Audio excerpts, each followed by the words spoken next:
That is something which is deeply ingrained in our life. Childhood is significant in that as well. We isolate ourselves from the things which is getting rejected. Your value or your worth is not dependent on somebody telling yes or no to where we truly belong. Because the fear of loneliness is actually a reminder to seek connections. You should be vulnerable enough to expose yourself. Your solution is already in your story. There is a constant comparison of ourselves to others. So, reflective. So, prioritize your authentic desires. It stems from the concern about judgment. Like, it is somewhere like judge and non-judge, it's somewhere in the middle of that. You don't care about being judged. Just think that that is just a situation. Whatever happened, life will just go on. It doesn't matter. The beliefs and narratives we tell about money shapes our relationship.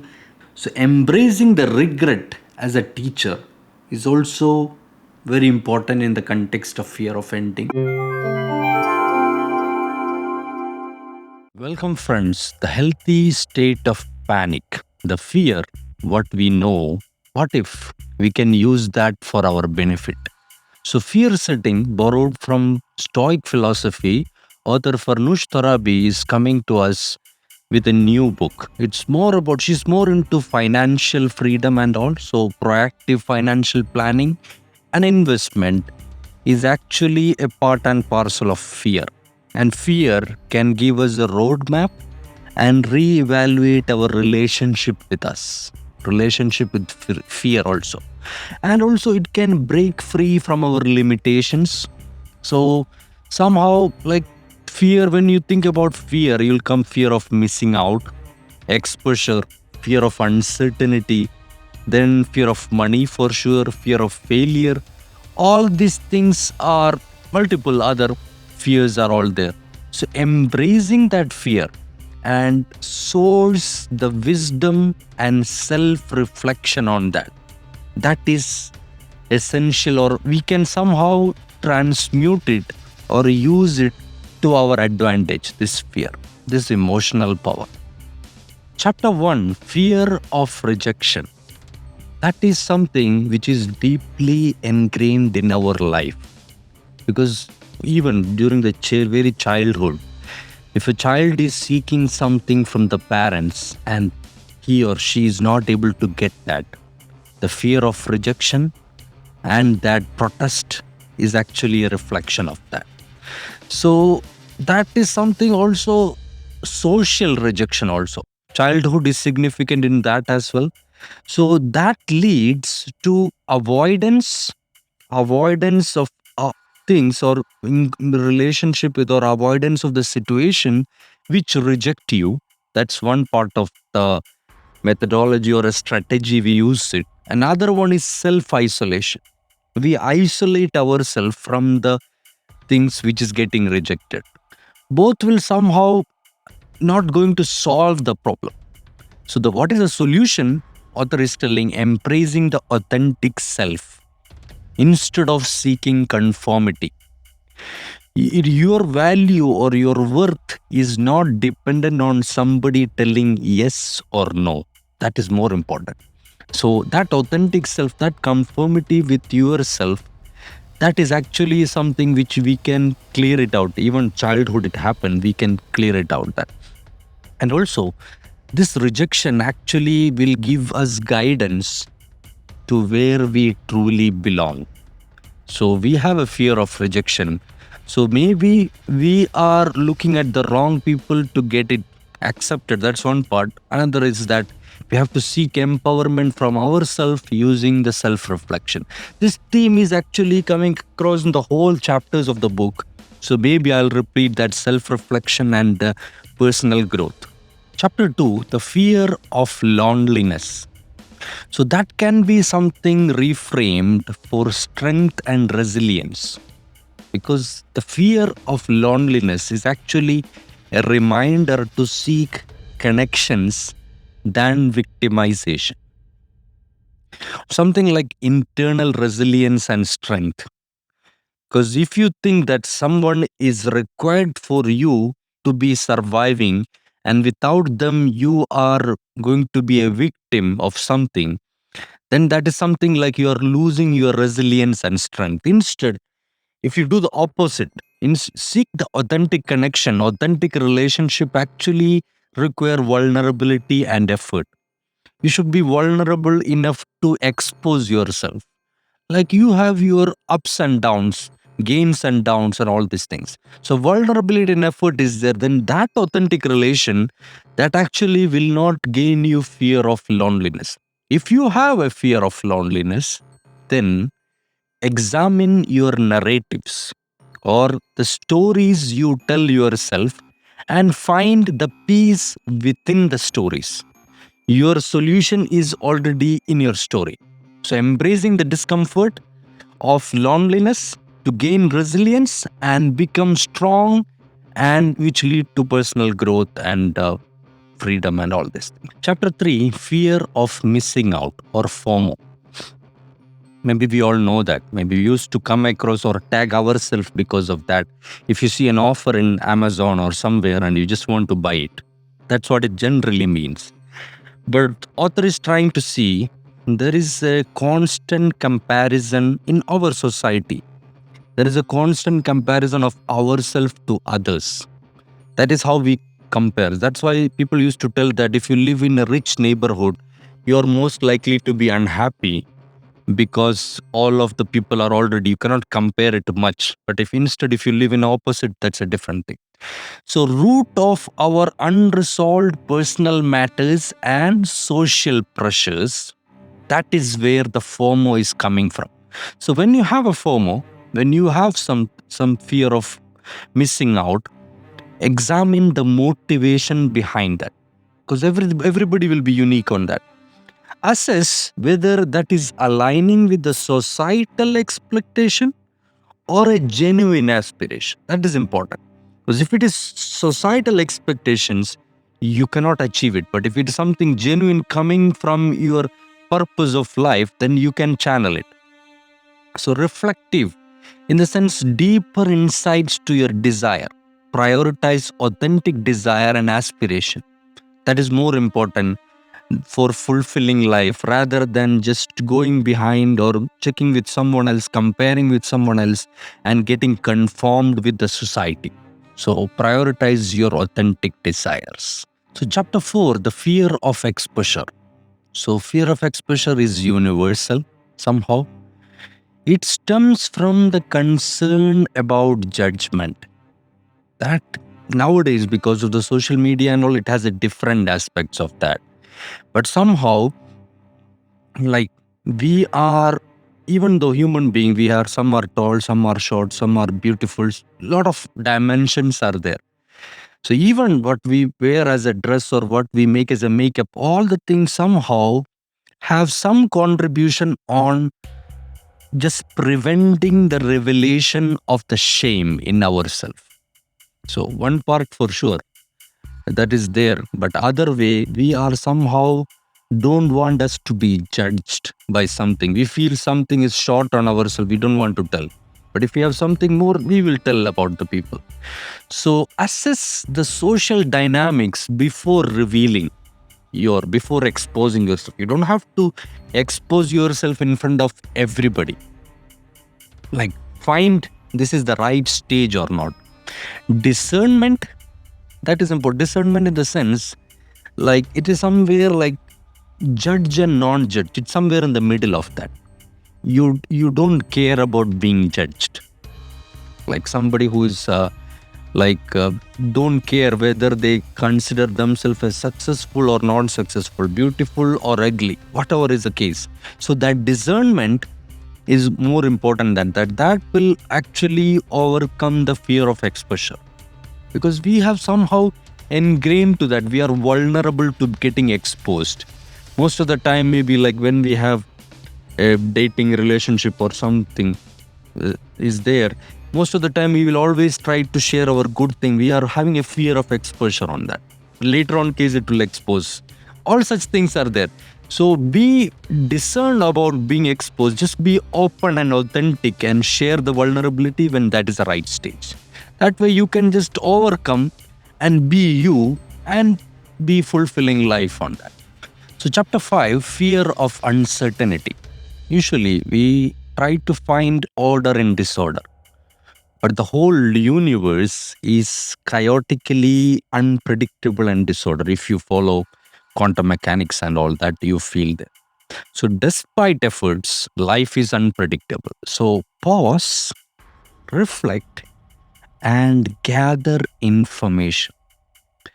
That's one of the things which you can look at it. Like, you don't have to be just stay blind in front of the uncertainty. So recency bias or banker bias or something, like people used to tell that people become very much irrational having the fear of uncertainty. They don't put much thinking on the things when deciding, when they have a fear of uncertainty. But understanding from the information gathered will help us to make rational choices. Also, here, discernment is also crucial in facing uncertainty. Like, for example, if you have a situation coming, just think that that is just a situation. Whatever happened, life will just go on. It doesn't matter. Whatever happens, okay, you lost something or you gain something, you're uncertain about your future or you're uncertain about tomorrow, what your business will be. All such things at some point in time, like, say, for example, if you consider fear of death, at that point, everything is just nothing. So, that point, so if you be discerned on that, you don't put too much things on making things important, because what you fear yesterday may not be the fear you are doing today. So uncertainty itself have some fear, but focus on the essential task, then proceed with that. That will alleviate that fear of uncertainty and be discerned to that. Be okay to accept the worst and the best. So that way, when it comes, you already have some level of plan to manage it. So, chapter 6, fear of money. Money, because we have multiple books about the same in our channel, it's rather a tool than a source of fear. But of course, the relationship with money, the psychology of money, the beliefs and narratives we tell about money shapes our relationship with that tool, which is a source of energy. So, rewrite the story that you will come across in multiple. That is more important to overcome the fear. That's one part. Then embrace the attitude towards money. Like your attitude should not be somewhere just punishing the money, or just money come then you have to just spend it. You are just, some people tell that I don't care about money. I have more important things than money in life. So that different attitude, actually somehow they will tell, okay, credit card, okay, I'll not pay this time. I don't care. I have my thinking about life is not part of money. So that attitude actually will degrade your financial potential. So change your attitude in a constructive way. Leverage the financial, because if you have a financial fear, okay, if you lost your job, then you don't have an income. That will allow you to think about some side hustle maybe, or some investment. Or if you have a fear of money about your retirement, that will allow you to think about some retirement plan constructively. So that's all like important. You can leverage that fear, or you can have that fear, the healthy state of that fear or panic, and use it constructively and practice gratitude and resilience. Gratitude for sure, like whatever is there, God is telling, I'll give you more. So be grateful what you have yesterday with money, or what you done today with that money. When you are, there are some books about happy money by Ken Honda, and used to tell that when you spend money, tell arigato, like thank you to the money. So that money allows you to buy that item. So you are thanking it, even though you are spending it. Maybe you are paying the rent, or you are paying for the groceries, or whatever it is, or a movie ticket. It's going to someone else. When you have that gratitude and that arigato, then you're not losing. You'll be resilient from that fear. Chapter 7, fear of failure. Maybe this is also universal. Don't take it is only not for exams or something, there it's everywhere. So fear of failure may will not allow you to start a business, maybe will not allow you to study something, do something, lot of things. It is a combination of lot of things. So first of all, redefine the success on your personal terms. If you start a business and that business fail, that doesn't mean you are failing. So that is a redefinition of success. If you write an exam and you fail on the exam, that doesn't mean you are failing. When you write the exam, the criteria at which that examination board has been made that exam, you did not fulfill it. You may be something else. That's the thing. So redefine the success in your personal terms or failure in your personal terms. Also celebrate the small victories. If you have a long-term goal, for sure, reaching that may takes years or something. But if you celebrate the goals, that fear of failure will just overturn itself. Celebrate that one. And another thing, as we mentioned, break the larger goals into manageable tasks and recognize the red flags. So I'm telling you, you should not always look like in an easy way to fear of failure. Sometimes that fear of failure is going to tell you, like for example, you are a fear of failure in the exam. That's somehow telling that you have not yet properly prepared for it. Or you are telling you are a fear of failure for losing on your job or something. That means you're not doing your job properly.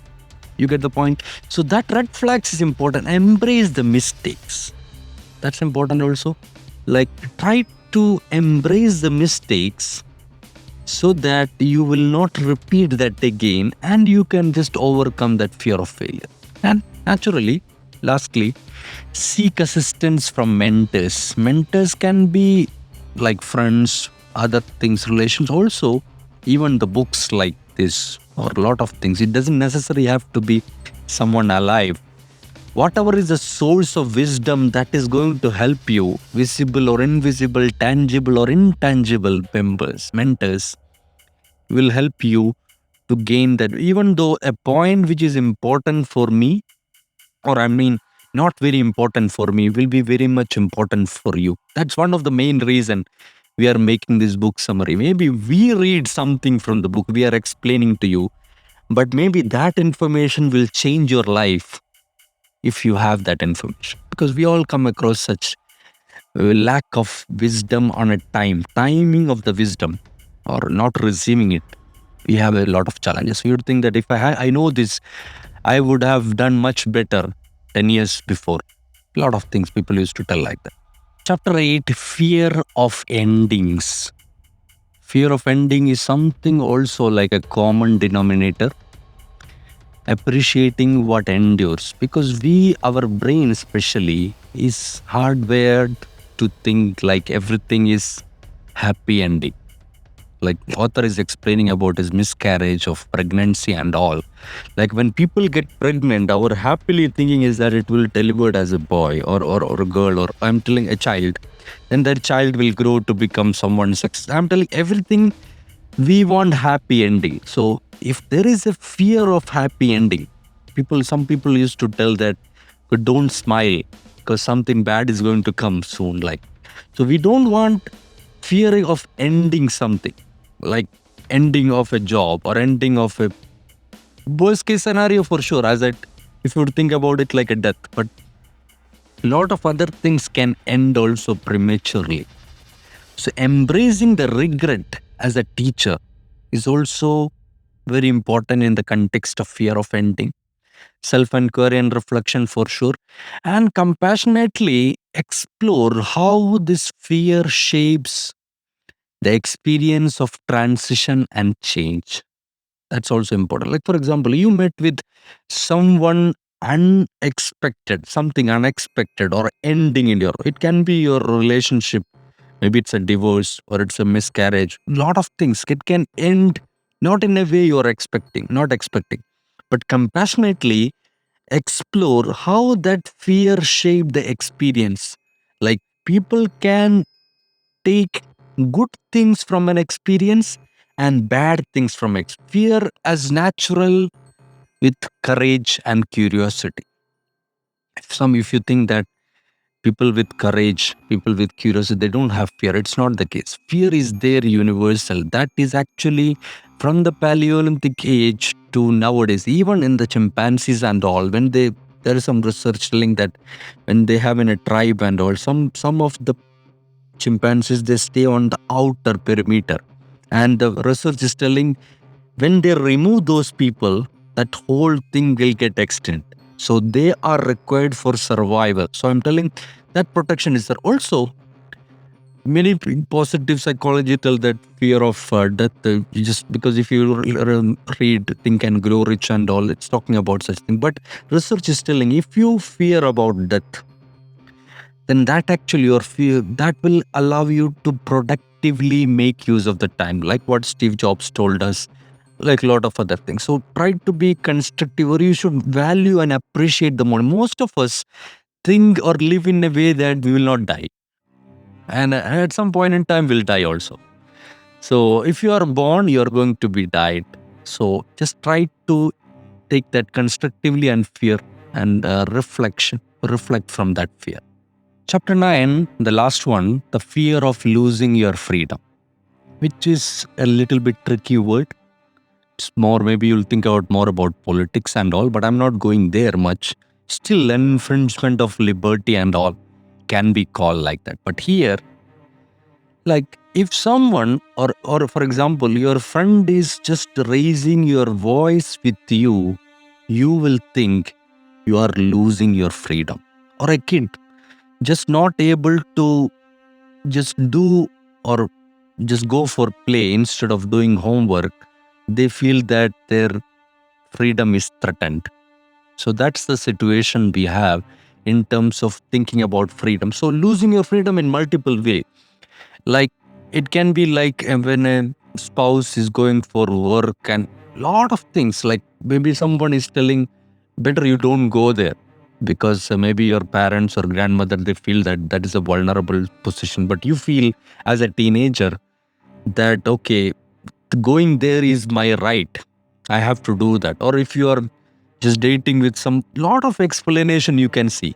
So fear of losing your freedom, actually that conceiving that fact of what is freedom and how it is losing, actually very much complicated, even in the work dynamics and societal expectation. Most of the example I told you is about societal expectations and family, but workplace also, like people feel that I'm losing the freedom to do that and all these things. So rather than feel helpless or blame external factors, try to revisit and proactively take steps to preserve your freedom. Like for example, if somebody is shouting at you, first of all, you can just be calm and you can tell in a calm voice to him, don't shout. That way you are preserving your freedom. You're aligning or making a line to your boundary like that. And reevaluate your priorities and alternate paths also. Like if you think that your freedom is getting lost, you can reevaluate what is my priority here. If I'm losing your freedom, why I'm doing, or in the workplace, for example, you have your priorities and in life also. But you have alternate paths also. If your freedom is that, so you can try put it in a different way. So that's what priorities, boundaries, and opportunities. That's all. So self-advocacy is more important than listening to someone speaking about freedom or doing a protest for freedom. You don't have to protest outside. You only want to advocate inside. That will solve your problems. So that's the conclusion of the book. Until we come across with the next book, bye for now. If you interested, I would like to request you to check a book we have in the channel by Bittersweet by Susan Cain. Until then, bye for now.